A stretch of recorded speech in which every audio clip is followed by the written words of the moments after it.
really just asked a lot of questions. I would say that was my best research.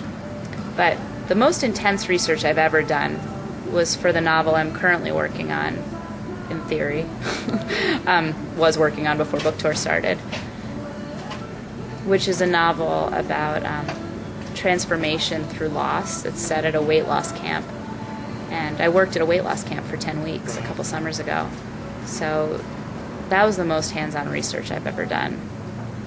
Have you ever laid down in a gutter or done something really dramatic just to see what it was like for your writing? Definitely never laid in a gutter. I have no plans to in the near future, but I'm open. We'll see. I mean, I would say if you're going to talk about discomfort, I would say getting a job at a weight loss camp and teaching water aerobics was somewhat uncomfortable. Was that primarily for the research? It was 100% for the research. Oh, okay. 100%. Oh, okay. So, and I had thought I was going to be teaching creative writing. And then I got there and they said, we don't have creative writing, it's a weight loss camp. Then I was a water aerobics instructor. And I didn't even know what water aerobics was, so. How did you teach water aerobics if you didn't know what water aerobics was? I made it up. I probably did it wrong. I still don't really know what it is, but they gave me an award for it at the camp. So, I have found that if you act with authority, you can get away with a lot. Right. So, affecting confidence is effective.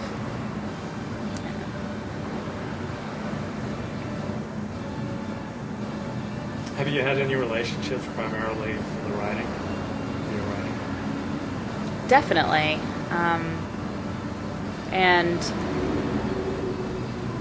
And if you mean in a dishonest way, I hope not. But there are definitely people that I've met along the way who became big parts of my life because of things I was working on. I wanted to hear what they had to say. I was interested, and yeah. And then, of course, I make friends with writers all the time. Not with sinister intentions, of course, but just because we click. Meeting other writers, it's like an automatic kinship, and then of course it also winds up being helpful because we can talk about writing. Right. So. Are most of your friends writers? No, I've got friends who do all different kinds of things. So I do have a lot of writer friends, but I wouldn't say most. I wouldn't say most of my friends are any one thing. How would your best friends describe you?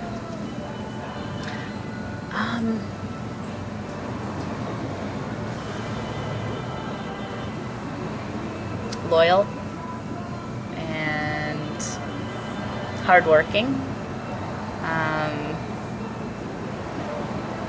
And I'm sure that if they were being honest, they would also have negative things to say about me, but I'm not sure I want to even think about what those things are.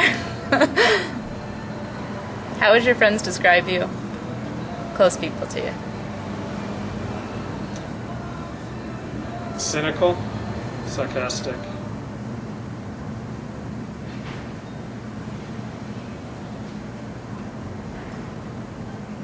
Your cynicism seems willful, though.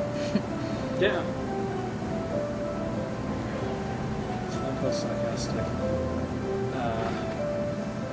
I'm thinking probably my mother knows me better than anyone. What would she say? She would say interesting. I just went back to therapy after 5 years away, and I found this low-cost place where you get people who are accumulating their hours so that they can go charge the big bucks once they get a license. So, grad student. And she said, she'll find you interesting.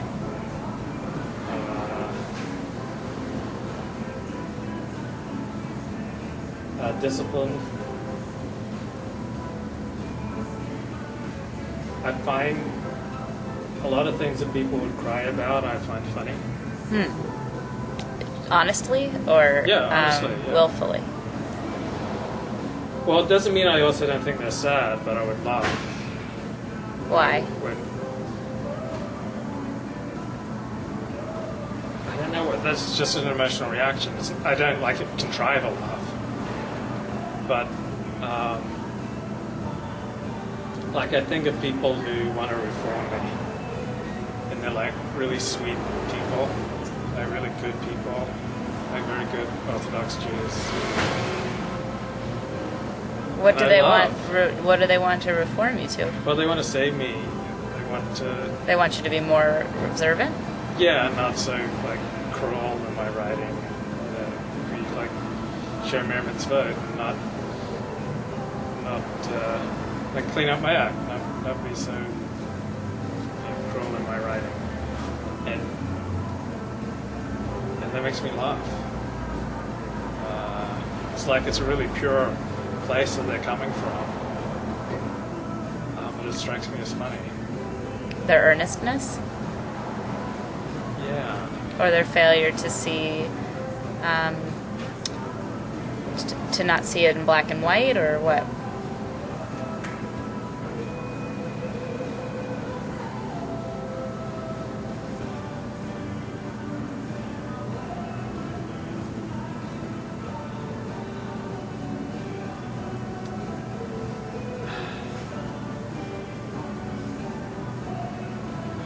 Maybe naivete. Makes you laugh. It can.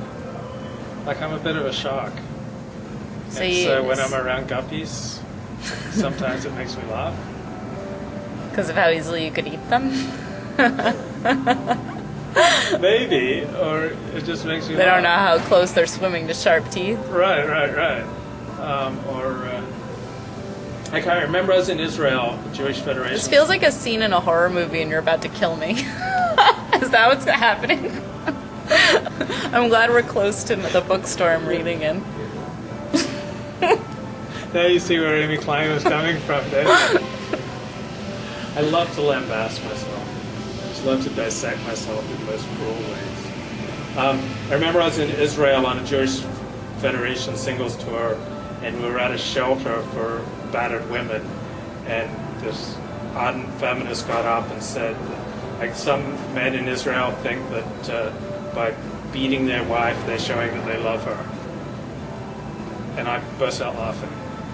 Like, everyone else was like really serious, but like I burst out laughing. Or, oh, this is horrible. This is truly terrible.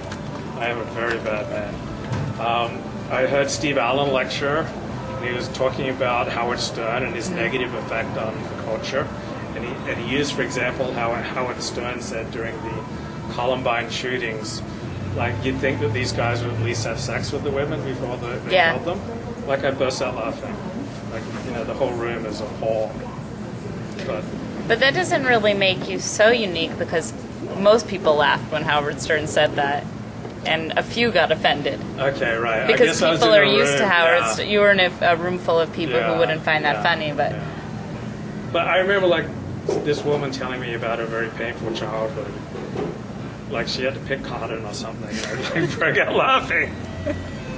She was a white woman who had to like pick cotton in like the Ozarks or something like that. I burst out laughing. It's like she was saying, like, I'm just telling you about the most painful parts of my life, and like you're laughing. So, I mean, but it's funny, isn't it? Well, I don't know. I mean, I don't know the story, and that part of it doesn't sound so bad. It sounds a little primitive, but... I laugh at the most inappropriate things. Like, I'll often be the only person in the room, and I'll burst out laughing, and I know everyone will be offended. And I think, like, screw them, it's funny. Whatever. Now I'm distracted.